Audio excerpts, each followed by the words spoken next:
Assalamualaikum warahmatullahi wabarakatuh. Perkenalkan, nama saya Alfi Sukmakasih Abadi. Saya dari kelas PGMI 4A. Saya di sini akan menjelaskan materi terkait tentang mata pelajaran Matematika Fase C Kurikulum Merdeka. Hal ini bertujuan untuk memenuhi tugas mata kuliah pembelajaran pengembangan perangkat MISD. Oleh karenanya, berikut penjelasan terkait materi saya.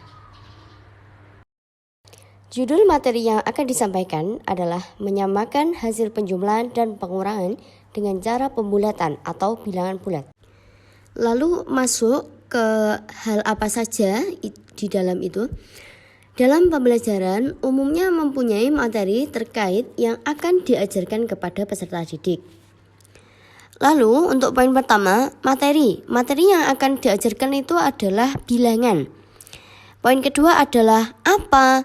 Nah, maksudnya apa itu adalah bilangan yang dianu pembulatan. Peserta didik dapat melakukan dan menggunakan strategi pembulatan kepuluhan terdekat untuk menyelesaikan penjumlahan dan pengurangan.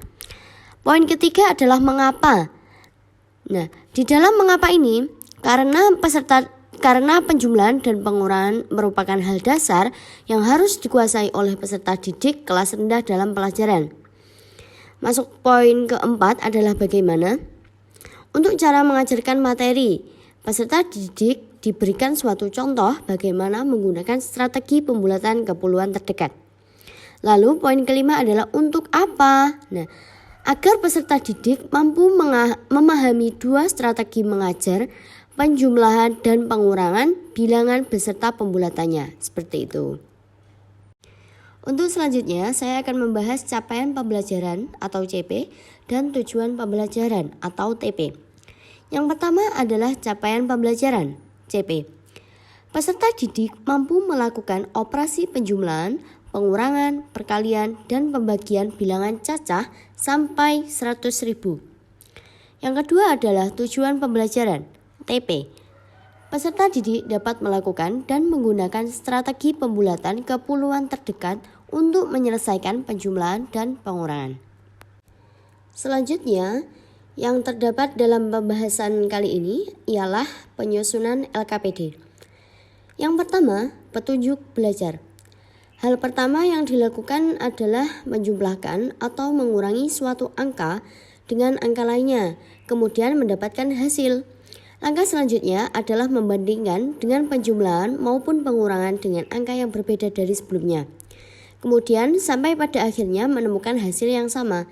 Hal ini dapat dilakukan secara mandiri atau dengan diskusi kelompok. Yang kedua adalah tugas dan langkah kerja. Peserta didik diberikan suatu soal yang berisikan materi yang telah disampaikan oleh guru. Peserta didik diminta untuk mengerjakan soal yang telah diberikan dengan durasi waktu yang telah ditentukan oleh guru. Kemudian guru mengoreksi hasil kerja yang sudah dikerjakan oleh peserta didik. Selanjutnya guru mengetahui kemampuan peserta didik di mana yang sudah paham materi dan yang telah diberikan ke peserta didiknya gitu. Contoh soal dan penyelesaiannya ada di situ. 378 ditambah 43 itu sama artinya dengan 380 ditambah 41 yang dimana hasilnya adalah 421. Hal ini ditunjukkan dengan 378 ditambah 43 sama dengan 421 dan 380 ditambah 41 adalah 421. Di mana hasil dari kedua penjumlahan ini adalah sama. Begitu juga dengan contoh 252 dikurangi 79 itu sama artinya dengan 250 dikurangi 77. Yang dimana hasilnya adalah 173. Nah, hal ini ditunjukkan dengan 252 dikurangi 79 sama dengan 173 dan 250 dikurangi 77 sama dengan 173. Di mana hasil dari kedua pengurangan tersebut adalah sama seperti itu. Nah, yang ketiga adalah informasi pendukung. Informasi pendukung ini adalah kertas, pensil, penghapus, serta benda yang sekiranya dapat dipakai dari lingkungan sekitar peserta didik. Dalam materi pembulatan ini dibutuhkannya peralatan-peralatan tersebut itu untuk menuliskan hasil yang telah dikerjakan. Gitu. Selanjutnya adalah penilaian pengetahuan. Penilaian pengetahuan dapat berupa tes tertulis, pilihan ganda, dan tertulis uraian. Juga dapat berupa tes lisan atau observasi terhadap diskusi, tanya jawab, dan pencakapan terhadap tugas. Jika peserta didik diberikan 5 soal misalnya, maka kriteria penilaian adalah sebagai berikut.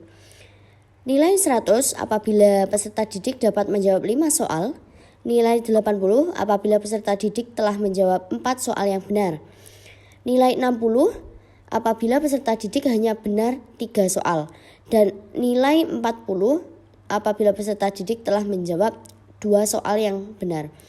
Dan yang terakhir adalah nilai 20 apabila peserta didik telah menjawab hanya 1 soal yang benar. Jadi, kesimpulan dalam penilaian ini adalah untuk setiap soal yang benar akan diberikan 20 poin, dan jika peserta didik telah menjawab 5 soal dengan benar, maka akan mendapat nilai sempurna yaitu 100 poin. Poin yang terakhir adalah pengajaran materi. Untuk cara mengajarkan materi, peserta didik diberikan suatu contoh bagaimana menggunakan strategi pembulatan kepuluhan terdekat untuk menyelesaikan penjumlahan dan pengurangan. Yang pertama adalah penjumlahan. Contoh soalnya sudah terlihat di situ, di mana 378 ditambah 43 itu sama artinya dengan 380 ditambah 41, yang dimana hasilnya adalah sama, yakni 421. Begitu pula di bawahnya itu tadi, contoh soal itu sama, pengoperasiannya juga sama. Yang kedua adalah pengurangan. Contoh soal adalah 102 dikurangi 46, sama artinya dengan 100 dikurangi 44, yang dimana hasilnya adalah 56. Begitu pula pengoperasiannya itu sama untuk contoh soal di bawahnya. Jadi kesimpulan pada materi kali ini ialah peserta didik mampu mengetahui bahwa penjumlahan dan pengurangan itu bukan kok dari misal 5 hasilnya 5 itu bukan kok dari 3 ditambah 2 saja, tapi ada cara lain, 4 ditambah 1 itu juga mendapatkan hasil 5, seperti itu. Baik, itu tadi adalah penyampaian materi yang saya sampaikan. Kurang lebihnya saya mohon maaf. Wassalamualaikum warahmatullahi wabarakatuh.